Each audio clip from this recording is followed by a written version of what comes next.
Bonjour ou bonsoir. On se retrouve aujourd'hui pour une nouvelle histoire étrange et intrigante de Monsieur Sherlock Holmes et du Docteur Watson. L'histoire s'intitule L'interprète grec. Au cours de ma longue fréquentation de Sherlock Holmes, je ne l'avais jamais entendu faire allusion à sa famille, et presque jamais à son enfance. Cette réticence, de sa part, avait renforcé mon impression qu'il était un peu en dehors de l'humanité, au point que, parfois, il m'arrivait de le regarder comme un phénomène unique, un cerveau sans cœur, aussi dépourvu de sympathie pour les hommes qu'il leur était supérieur en intelligence, et son antipathie pour la femme et son aversion à se faire de nouveaux amis étaient caractéristiques de sa nature impassible. La suppression absolue de toute allusion au sien ne l'était pas moins. J'en étais venu à croire qu'il était orphelin, sans parents vivants, quand un soir, à ma grande surprise, il se mit à me parler de son frère. C'était un soir d'été, après le thé et la conversation, intermittente et décousue, après avoir passé des clubs de golf aux causes de variations dans l'obliquité de l'écliptique, on était en fin de compte venu à la question de l'atavisme et des aptitudes héréditaires. Il s'agissait dans notre discussion de déterminer dans quelle mesure un don remarquable, quel qu'il soit, chez un individu, était imputable à sa filiation et jusqu'à quel point il était dû à son éducation première. Dans votre propre cas, dis-je, d'après tout ce que vous m'avez dit, il est évident que votre faculté d'observation et votre facilité particulière de déduction sont dues à votre propre entraînement systématique. Jusqu'à un certain point, répondit-il en réfléchissant. Mes ancêtres étaient des propriétaires campagnards, qui paraissaient bien avoir mené la vie qui correspondait naturellement à leur état. Néanmoins, cette façon d'agir, je l'ai dans le sang, et elle peut venir de ma grand-mère, qui était la sœur de Vernet, l'artiste français. L'art dans le sang est susceptible de prendre les formes les plus étranges. Mais comment savez-vous qu'il s'agit de quelque chose d'héréditaire? Parce que mon frère Mycroft le possède à un degré bien plus élevé que moi. C'était là un élément nouveau pour moi. S'il y avait en Angleterre un autre homme qui possédait des dons aussi remarquables, comment se faisait-il que ni la police ni le public n'en eussent entendu parler? Je posai la question en insinuant que c'était la modestie de mon compagnon qui lui faisait reconnaître son frère comme supérieur. Holmes se mit à rire de ma suggestion. « Mon cher Watson, dit-il, je ne saurais être d'accord avec ceux qui rangent la modestie parmi les vertus. Pour le logicien, toutes les choses doivent être exactement ce qu'elles sont, et se sous-estimer soi-même, c'est s'écarter de la vérité, autant qu'exagérer ses propres mérites. Donc, quand je dis que Mycroft a des facultés d'observation supérieures aux miennes, vous pouvez croire que je dis à la lettre l'exacte vérité. Est-il votre cadet? De 7 ans, mon aîné. Comment se fait-il qu'on ne le connaisse pas? On le connaît fort bien dans son milieu. Où donc? Eh bien, au club Diogène, par exemple. Je n'avais jamais entendu parler de cet établissement, et mon air sans doute le disait, car Sherlock Holmes sortit sa montre. Le club Diogène est le plus étrange de Londres, et Mycroft est un de ses membres les plus étranges. Il s'y trouve toujours de 5 heures, moins un quart, à 8 heures, moins 20. Il est maintenant 6 heures. Si donc, par ce beau jour, une petite promenade vous disait quelque chose, je serais très heureux de vous présenter 2 curiosités. 5 minutes plus tard, nous étions dans la rue, et nous nous dirigions vers Regent Circus. Vous vous demandez, dit mon compagnon, pourquoi Mycroft n'emploie pas ses dons comme détective. Il en est incapable. Mais je croyais que vous aviez dit. J'ai dit qu'il était supérieur, dans l'observation et dans la déduction. Si l'art du détective commençait et finissait dans un fauteuil, mon frère serait le plus grand expert criminel ayant jamais existé. Mais il n'a aucune ambition, aucune énergie. Il ne s'écarterait même pas de son chemin pour vérifier ses propres solutions, et aimerait mieux passer pour avoir tort que de se donner la peine de prouver qu'il a raison. À maintes reprises, je lui ai soumis les problèmes, et j'y ai reçu une explication qui par la suite se révélait exacte. Et malgré cela, il était absolument incapable de faire ressortir les points pratiques dont il faut être en possession avant de pouvoir porter une affaire devant un juge ou un jury. Ce n'est pas sa profession alors. Nullement. Ce qui est pour moi un moyen d'existence constitue pour lui la plus pure marotte d'un dilettante.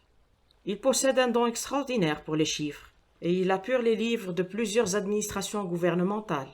Mycroft, qui demeure dans Pall Mall, fait un tour par le coin de Whitehall tous les matins, et il le refait dans le sens inverse tous les soirs, d'un bout de l'année à l'autre. Il ne prend pas d'autres exercices, et on le voit nulle part ailleurs, sauf au club Diogène, qui se trouve juste en face de chez lui. Ce nom ne me dit rien. Rien d'extraordinaire à cela. Il y a à Londres, vous le savez, beaucoup d'hommes qui, les uns par timidité, les autres par misanthropie, ne recherchent nullement la société de leurs semblables. Toutefois, ils ne détestent point pour autant les fauteuils confortables, non plus que les plus récentes revues. C'est pour la commodité de ces gens-là que le club Diogène a été formé, et il compte maintenant les hommes les plus asociaux, les plus ennemis des clubs qui soient à Londres. On ne permet à aucun membre de se préoccuper d'un autre, sauf dans la salle des étrangers.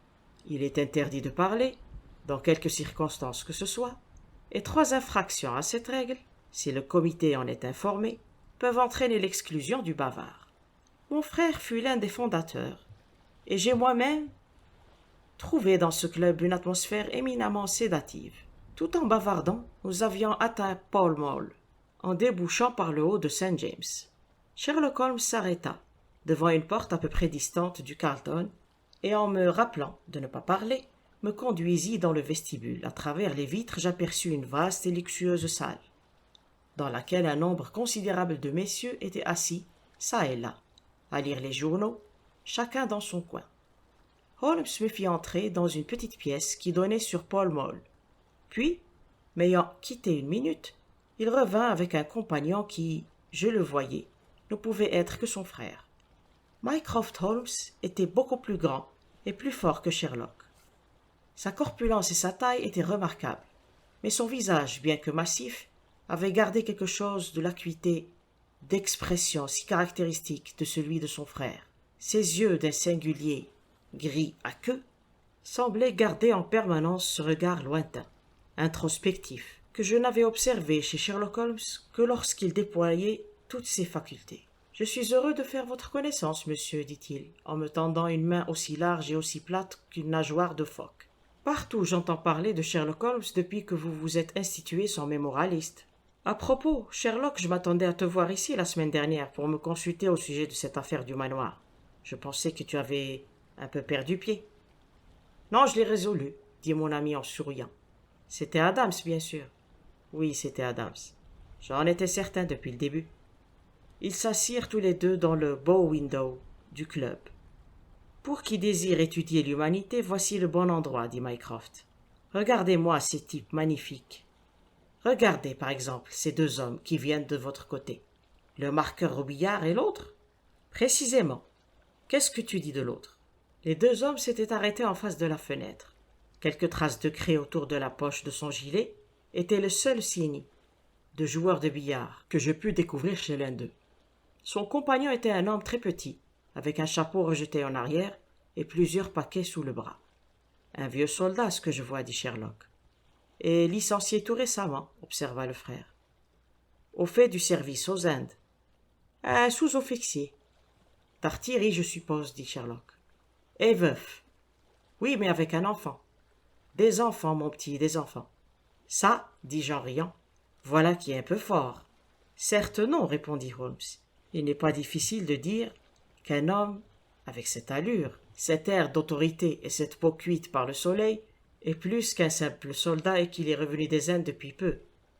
Qu'il n'a pas quitté le service depuis longtemps, ça se voit aux souliers réglementaires qu'il porte, remarqua Mycroft. Il n'a pas la démarche du cavalier et pourtant, il portait sa coiffure de travers, comme en témoigne la couleur de sa peau, plus claire de ce côté-ci du front.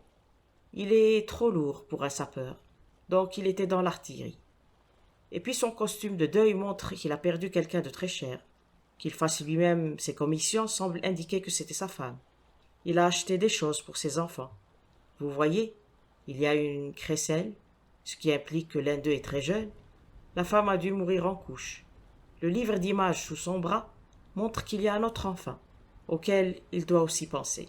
Je commençais à comprendre ce que mon ami voulait dire quand il déclarait que son frère possédait des dons supérieurs même aux siens. Sherlock me regardait et souriait. Mycroft prit une pincée de tabac dans une tabatière en écaille et avec un grand mouchoir de poche en soie, rouge, il brossa les grains égarés sur son vêtement. « À propos, Sherlock, dit-il, on a soumis à mon jugement quelque chose qui est tout à fait selon ton cœur, un problème très étrange. Je n'ai vraiment pas eu l'énergie de le suivre, sauf de façon très incomplète. Mais il m'a fourni une base pour quelques réflexions très agréables. Si tu avais le temps d'entendre les faits. »« Mon cher Mycroft, j'en serais enchanté. » Le frère griffonna une note sur une feuille de son carnet et, ayant sonné, passa le billet au garçon de salle. « J'ai prié M. Mélas de traverser la rue, dit-il. Il demeure à l'étage au-dessus du mien, et je le connais un peu, ce qui l'a amené à venir me voir à un moment où il était fort perplexe. M. Mélas est grec d'origine. Je crois que c'est un linguiste remarquable. Il gagne sa vie en partie comme interprète auprès des tribunaux, et en partie en remplissant son rôle de guide au prix des riches orientaux qui peuvent descendre dans les hôtels de Northumberland Avenue. Je crois que je lui laisserai raconter à sa manière sa très remarquable aventure. Quelques minutes plus tard, nous rejoignit un homme petit et gros, dont la face olivâtre et les cheveux noirs comme du jais proclamaient l'origine méridionale, bien que son langage fût celui d'un anglais bien élevé. Il échangea avec Sherlock une cordiale poignée de main, et ses yeux étincelèrent de plaisir quand il comprit que le fameux détective désirait connaître son histoire. « Je ne crois pas que la police ajoute foi à ce que je dis, » commença-t-il d'une voix plaintive. « Je ne le crois pas, ma parole, simplement parce qu'ils n'ont jamais rien entendu de pareil avant. Ils pensent que cela ne se peut pas. Mais je sais, moi, que jamais plus je n'aurai l'esprit en repos tant que je ne saurai pas ce qui est devenu mon pauvre homme avec l'emplâtre sur son visage. »« Je suis toute attention, dit Sherlock. C'est aujourd'hui mercredi soir. Eh bien donc, c'était lundi soir. Il y a seulement 2 jours, vous comprenez, que cela est arrivé. Je suis interprète, quand peut-être mon voisin que voici vous l'a dit. J'interprète dans toutes les langues, ou presque toutes, mais comme je suis grec de naissance et de nom, c'est à cette langue particulière qu'on m'associe partout. Pendant de longues années, j'ai été le principal interprète grec à Londres, et mon nom est fort connu dans les hôtels. Il m'arrive assez souvent que l'on m'envoie chercher à des heures insolites. Ce sont des étrangers qui s'y trouvent en difficulté, des voyageurs qui arrivent tard, qui ont besoin de mes services.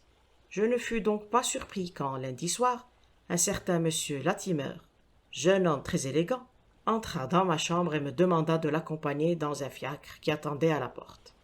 Un grec de ses amis était venu le voir, pour ses affaires, dit-il, et comme il ne parlait pas sa propre langue, on ne pouvait pas se passer des services d'un interprète.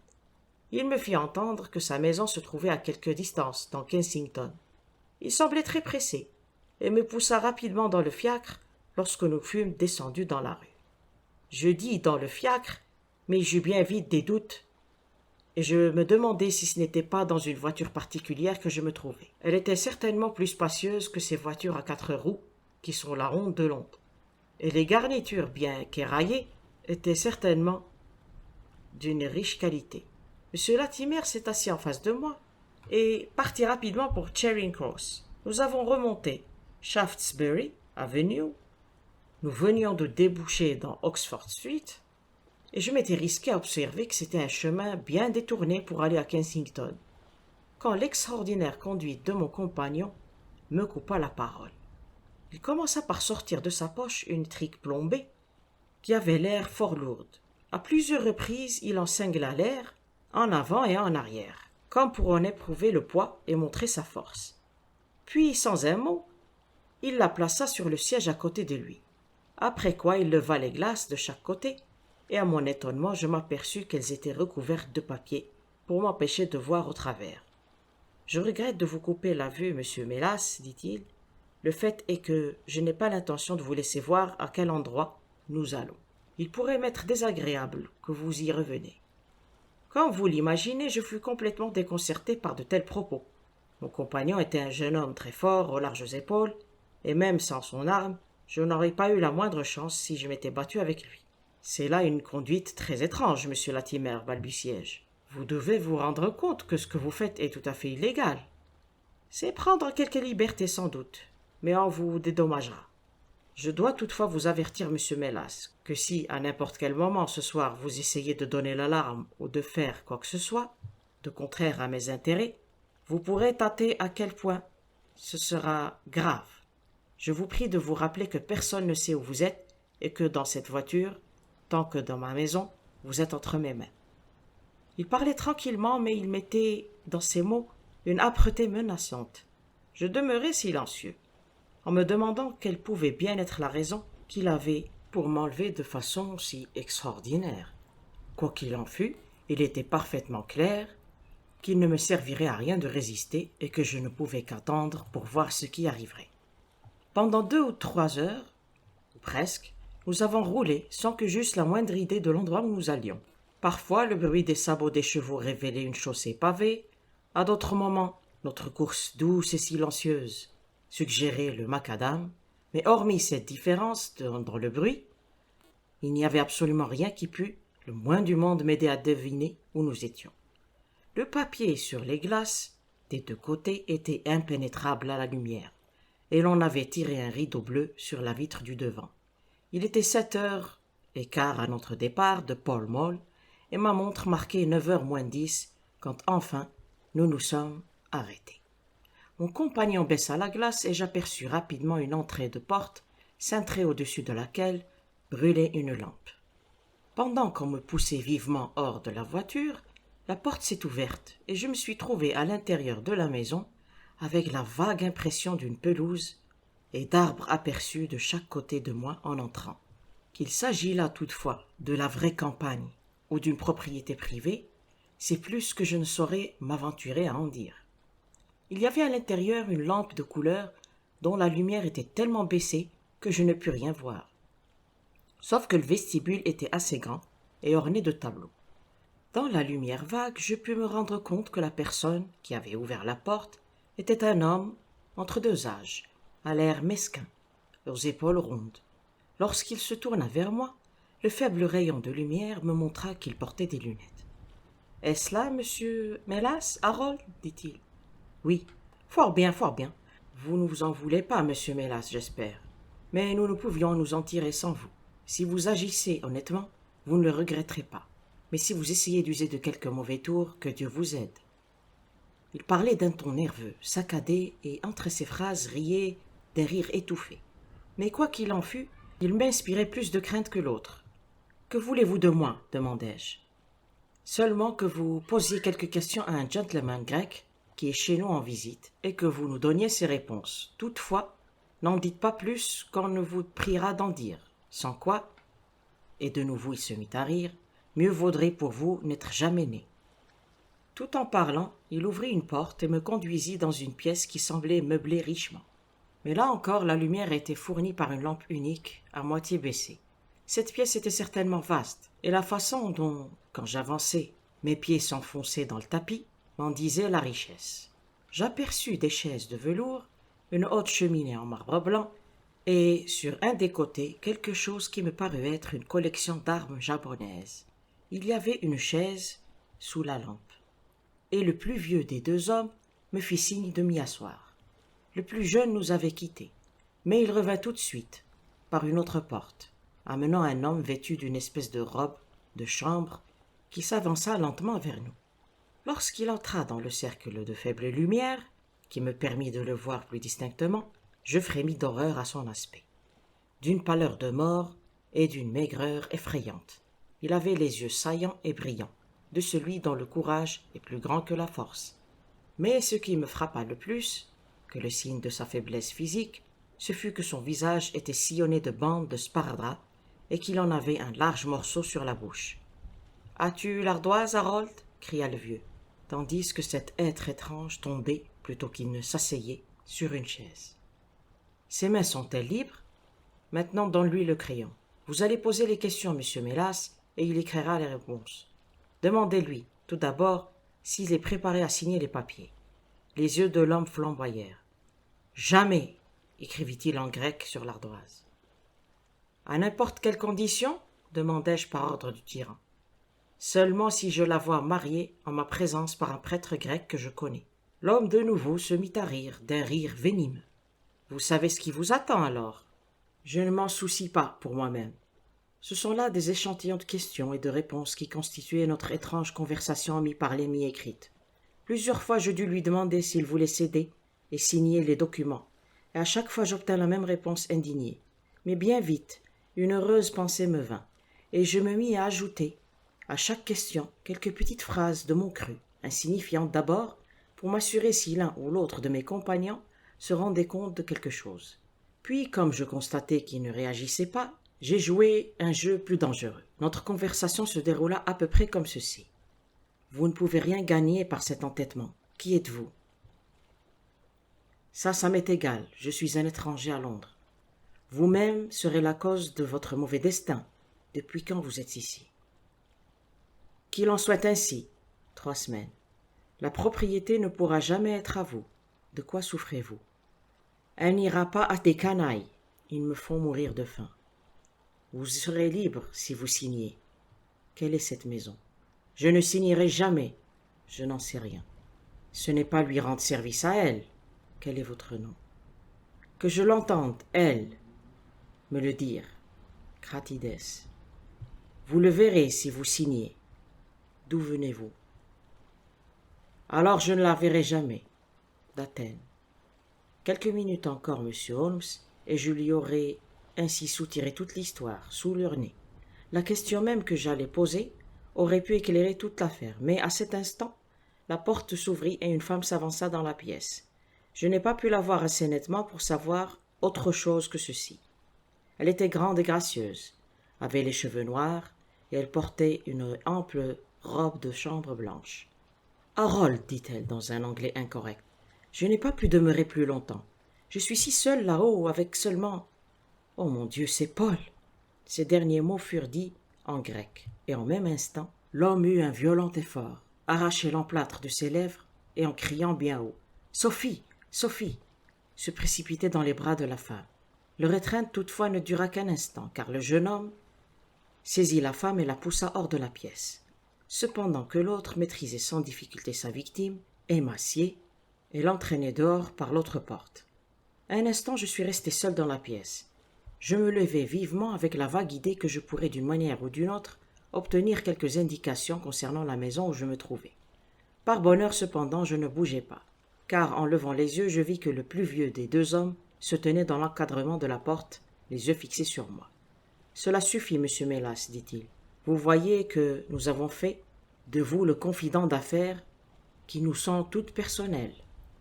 Nous ne vous aurions pas dérangé si notre ami qui parle grec et qui a entamé ces négociations n'avait pas été forcé de retourner en Orient. Il était indispensable que nous trouvions quelqu'un pour le remplacer, et nous avons eu la chance d'entendre parler de vos capacités. » Je m'inclinai. « Voici 5 souverains, dit-il, en s'avançant vers moi. Ce seront, je l'espère, des honoraires suffisants. Mais n'oubliez pas, ajouta-t-il en me tapant légèrement sur la poitrine et en riant. Si vous parlez à cela à âme qui vive, faites bien attention. À âme qui vive, que Dieu ait pitié de votre âme. Je ne saurais vous dire la répugnance et l'horreur que m'inspirait cet individu à l'air insignifiant. Ses traits étaient saillants et ternes, sa petite barbe en pointe maigre et filasse. Il jetait la tête en avant tout en parlant, et ses lèvres et ses yeux se contractaient sans arrêt comme ceux d'un homme qui a la danse de Saint-Guy.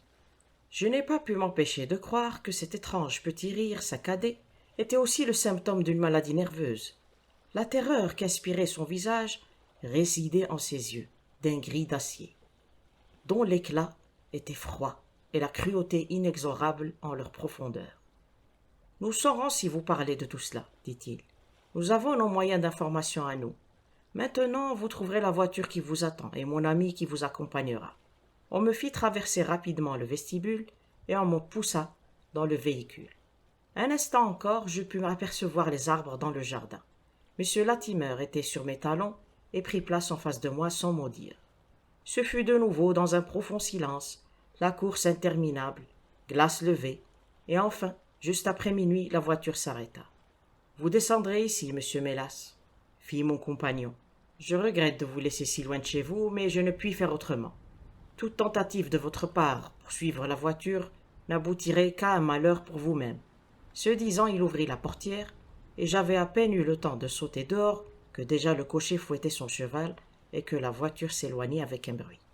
Je regardais autour de moi étonné. J'étais sur une sorte de terrain vague, couvert de bruyères, avec çà et là des taches plus claires de genêts épineux. Au-delà s'étendait une rangée de maisons avec, de loin en loin, une lumière, aux fenêtres d'en haut. De l'autre côté, j'apercevais les signaux lumineux d'une ligne de chemin de fer. La voiture qui m'avait amené ici était déjà hors de vue. Je restais là à regarder autour de moi et à me demander où diable je pouvais être, quand je vis quelqu'un qui se dirigeait vers moi dans l'obscurité. Quand il s'approcha, je reconnus l'employé de chemin de fer. « Pouvez-vous me dire quel est cet endroit ?» demandai-je. « Les terrains communaux de Wentworth, » dit-il. « Puis-je attraper un train pour Londres ?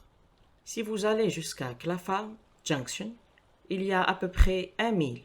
Vous arriverez juste pour le dernier train, qui va à Victoria. » Ce fut là la fin de mon aventure, monsieur Holmes. Je ne sais ni où j'ai été, ni à qui j'ai parlé, rien de plus que ce que je vous ai dit. Mais je sais qu'il se trame du vilain, et je voudrais secourir ce malheureux, si je le puis. J'ai raconté toute l'histoire à monsieur Mycroft Holmes le lendemain matin, puis ensuite à la police. Après ce récit extraordinaire, nous demeurâmes silencieux. Quelque temps. Puis Sherlock Holmes dit en regardant son frère. « Tu as fait quelque chose ?» Mycroft ramassa le Daily News sur la table à côté. « Récompense à qui fournira des renseignements sur un monsieur grec nommé Paul Cratides, originaire d'Athènes, et qui ignore l'anglais. Pareille récompense sera donnée à qui fournira des renseignements sur une dame grecque dont le petit nom est Sophie, X 2473. L'annonce est dans tous les quotidiens. Pas de réponse. Et à l'ambassade de Grèce ? Je me suis informé. Ils ne savent rien. Un télégramme alors au chef de la police d'Athènes. Sherlock a accaparé toute l'énergie de la famille, dit Mycroft, en se tournant vers moi. Eh bien, prends donc l'affaire en main, je t'en prie, et fais-moi savoir si tu en tires quelque chose de bon. Certainement, répondit mon ami en se levant. Je t'en informerai. Et M. Mélas aussi. En attendant, M. Mélas, à votre place, je me tiendrai sur mes gardes, car il est évident qu'ils savent par cette annonce que vous les avez trahis. En rentrant chez nous, Holmes s'arrêta à un bureau de poste pour expédier quelques dépêches. Vous voyez, Watson, remarqua-t-il, que notre soirée n'a nullement été perdue. Quelques-unes de mes affaires les plus intéressantes me sont ainsi venues grâce à Mycroft. Le problème que nous venons d'écouter, bien qu'on n'y puisse trouver qu'une solution, a pourtant quelques traits caractéristiques. Vous espérez le résoudre ? Eh bien, sachant tout ce que nous savons, il serait étrange que nous manquions de découvrir le reste. Vous devez vous-même avoir conçu une théorie qui explique les faits que nous avons entendus. D'une façon assez vague, oui. Et quelle est donc votre idée ? Il m'a paru évident que cette jeune grecque a été enlevée par le jeune anglais qu'on appelle Harold Latimer. Enlevée d'où ? D'Athènes, peut-être ? Sherlock hocha la tête. Ce jeune homme, Harold, ne savait pas un mot de grec. La dame savait assez bien l'anglais. Déduction. La jeune femme a été quelque temps en Angleterre, mais lui n'a jamais été en Grèce. D'accord. Alors nous supposerons qu'elle est venue visiter l'Angleterre et que ce Harold l'a persuadée de fuir avec lui. Voilà qui est plus probable. Alors le frère, car tel doit être, j'imagine, leur degré de parenté, vient de Grèce pour s'en mêler. D'imprudente façon, il tombe au pouvoir du jeune homme et de son associé plus âgé. Il s'empare de lui et emploie la violence pour lui faire signer des papiers qui transfèrent à leur nom la fortune de la jeune fille. Fortune dont il est peut-être le dépositaire. Ils s'y refusent. Pour négocier, il leur faut un interprète, et ils font choix de ce monsieur Mélas, après en avoir employé un autre. À la jeune femme, on ne dit rien de l'arrivée de son frère, et c'est tout à fait par hasard qu'elle le découvre. Excellent, Watson, j'imagine vraiment que vous n'êtes pas loin de la vérité. Vous voyez que nous avons toutes les cartes en main, et que nous n'avons à redouter qu'un acte quelconque de violence de leur part. S'ils nous en donnent le temps, nous devons leur mettre la main dessus. Mais comment découvrir où se trouve cette maison ? Pas si notre supposition est juste, et si le nom de la jeune fille est ou était Sophie Cratides, nous ne devrions avoir aucune difficulté à la trouver. C'est là notre principal espoir, car le frère, naturellement, est tout à fait inconnu. Il est clair que quelque temps déjà s'est écoulé depuis que ce Harold est entré en relation avec la jeune personne, quelques semaines en tout cas, puisque le frère, qui était en Grèce, a eu le temps d'en être informé et de venir. S'ils ont habité ce même endroit pendant ce temps-là, il est probable qu'on répondra à l'annonce de Mycroft. Tout en causant, nous étions parvenus à notre logis de Baker Street. Holmes monta l'escalier le premier, et quand il ouvrit la porte, il tressaillit de surprise. En regardant par-dessus son épaule, je ne fus pas moins étonné. Son frère Mycroft était assis dans un fauteuil et fumait paisiblement. « Entre, Sherlock, entrez, monsieur, dit-il doucement en souriant, de nos airs étonnés. Tu n'attendais pas à tant d'énergie de ma part, hein, Sherlock. Mais je ne sais pas pourquoi, cette affaire me fascine. Comment es-tu venu ici? Je vous ai dépassé en fiacre. Il y a quelque chose de nouveau? J'ai eu une réponse à mon annonce. Ah, oui, elle est arrivée quelques minutes après votre départ.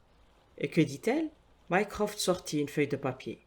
La voici écrite avec une plume J sur du papier crème royal, par un homme d'âge moyen et de faible constitution. Monsieur, dit-il, en réponse à votre annonce de ce jour, j'ai l'honneur de vous informer que je connais très bien la jeune dame dont il s'agit. S'il vous plairait de me rendre visite, je pourrais vous donner quelques détails concernant sa pénible histoire. Elle demeure à présent au Myrte, Beckenham. Respectueusement, J. Davenport. Il est écrit de Brixton, dit Mycroft. Ne crois-tu pas que nous pourrions y aller maintenant et nous informer de ces détails? Mon cher Mycroft, la vie du frère est plus précieuse que l'histoire de la sœur. Je crois que nous devons aller chercher l'inspecteur Gregson à Scotland Yard et nous rendre directement à Beckenham. Nous savons qu'on est en train de faire mourir un homme et chaque heure peut être d'une importance vitale. Il vaudrait peut-être mieux prendre M. Melas en passant, suggérai-je. Nous pourrions avoir besoin d'un interprète. Excellente idée, dit Sherlock. Envoyons le garçon chercher un landau et nous filerons tout de suite.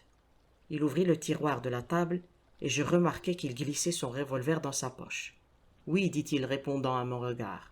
D'après ce que nous avons entendu, j'ose dire que nous avons affaire à une bande particulièrement dangereuse. Il faisait presque noir avant que nous arrivions à Pall Mall, dans la chambre de M. Melas.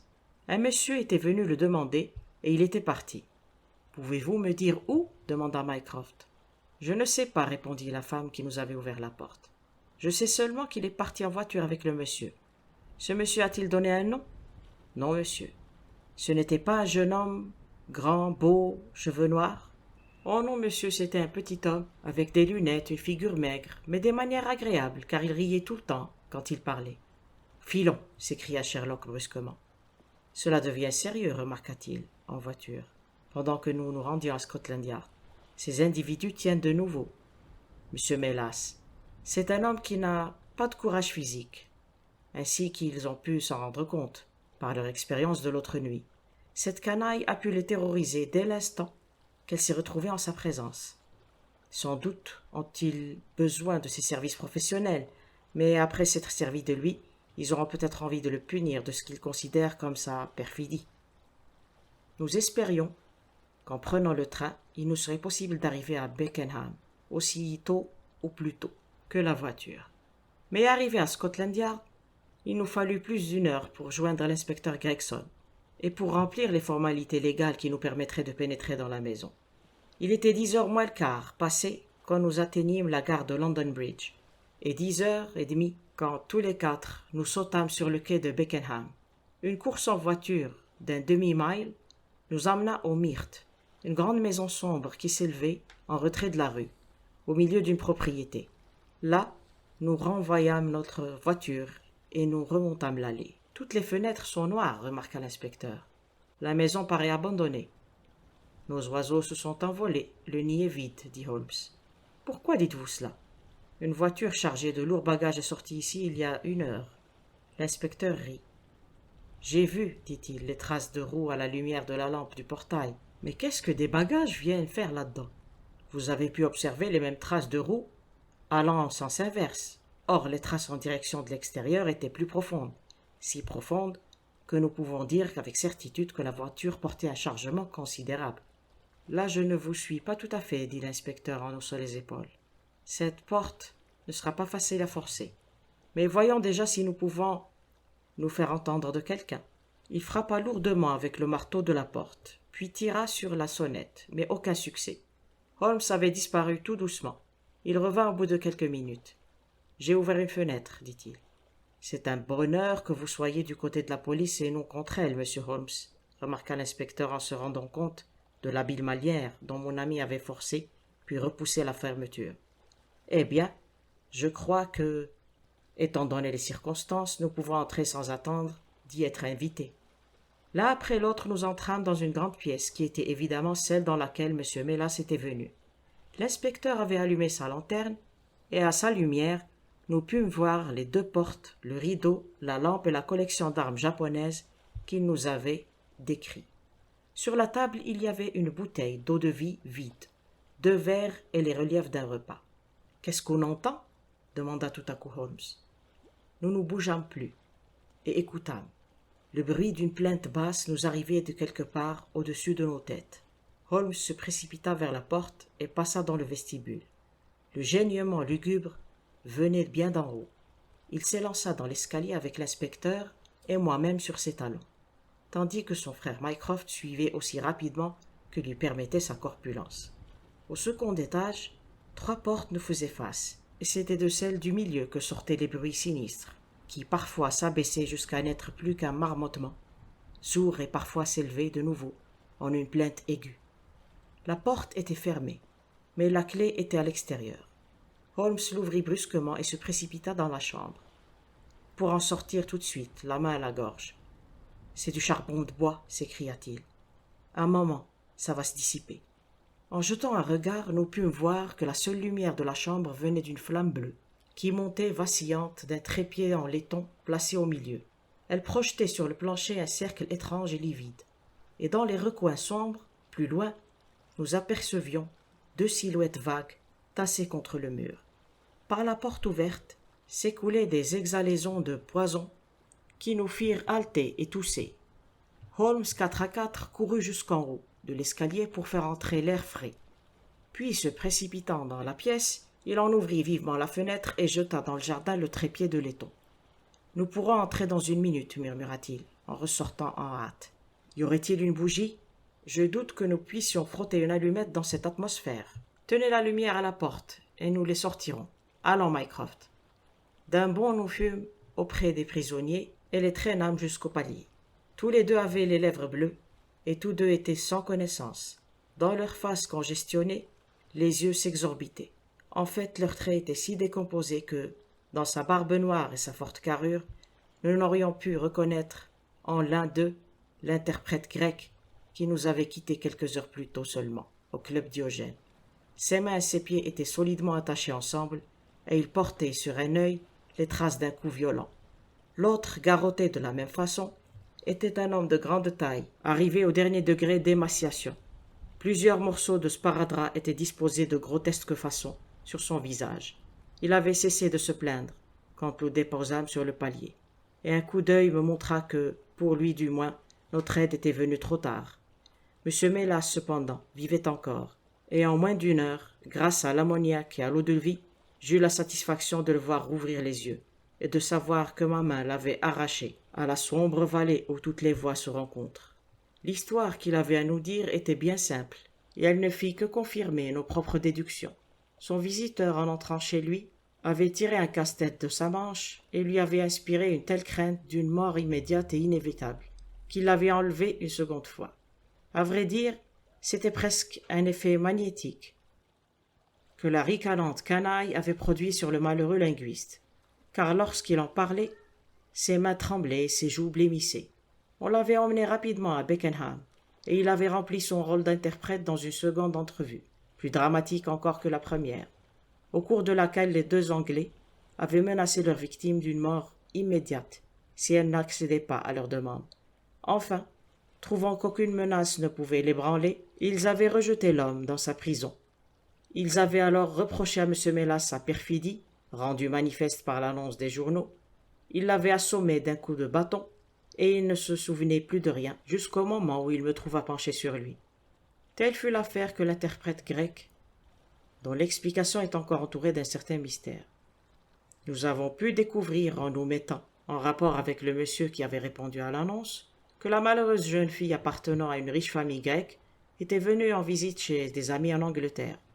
Pendant son séjour chez eux, elle avait rencontré un jeune homme du nom de Harold Latimer, qui avait pris sur elle un grand ascendant, et l'avait plus tard persuadée de fuir avec lui. Les amis de la jeune femme, indignés de sa conduite, se contentèrent d'en informer son frère à Athènes. Et il s'était lavé les mains de cette affaire. Le frère, dès son arrivée en Angleterre, s'était imprudemment mis au pouvoir de Latimer et de son complice, un nommé Wilson Kemp, homme aux antécédents exécrables. Ces deux canailles, découvrant que, grâce à son ignorance de l'anglais, le jeune homme se trouvait à leur merci, l'avaient tenu prisonnier. Il s'était efforcé par la cruauté et la faim de lui faire signer l'abandon de ses propres biens et de ceux de sa sœur. Il l'avait gardé dans la maison à l'insu de la jeune fille, et le sparadrap sur son visage servait à le rendre plus difficilement reconnaissable, au cas où elle l'aurait aperçu. Toutefois, sa sensibilité féminine avait tout de suite percé à ce jour ce déguisement, lorsque durant la visite de l'interprète, elle l'avait vu pour la première fois. La pauvre fille, cependant, était elle-même prisonnière, car il n'y avait personne d'autre dans la maison en dehors de l'homme qui servait de cocher et de sa femme qui, tous deux, étaient complices. Quand ils eurent découvert que leur secret était connu et qu'ils ne pourraient venir à bout de leurs prisonniers, par la contrainte, les deux canailles s'étaient enfuis, sans tarder un instant, de la maison meublée, qu'ils avaient louée, non sans s'être d'abord vengés, à ce qu'ils pensaient du moins, de l'homme qui les avait défiés, aussi bien que celui qui les avait trahis. Un mois plus tard, une curieuse coupure de journal nous parvint de Budapest. Elle rapportait la fin tragique de deux Anglais qui voyageaient avec une femme. Tous deux avaient été poignardés, paraît-il, et la police hongroise pensait qu'au cours d'une querelle, ils s'étaient réciproquement infligé des blessures mortelles. Holmes, cependant, est, je crois, d'un avis différent. Et il estime encore aujourd'hui que si l'on pouvait retrouver le jeune grec, on pourrait apprendre comment furent vengés tous les maux qu'ils avaient dû à endurer, elle et son frère. Fin. Voilà, c'est terminé pour aujourd'hui. J'espère que l'histoire vous a plu. N'hésitez pas à vous exprimer dans les commentaires. On se dit à très bientôt. Prenez soin de vous. Au revoir et merci.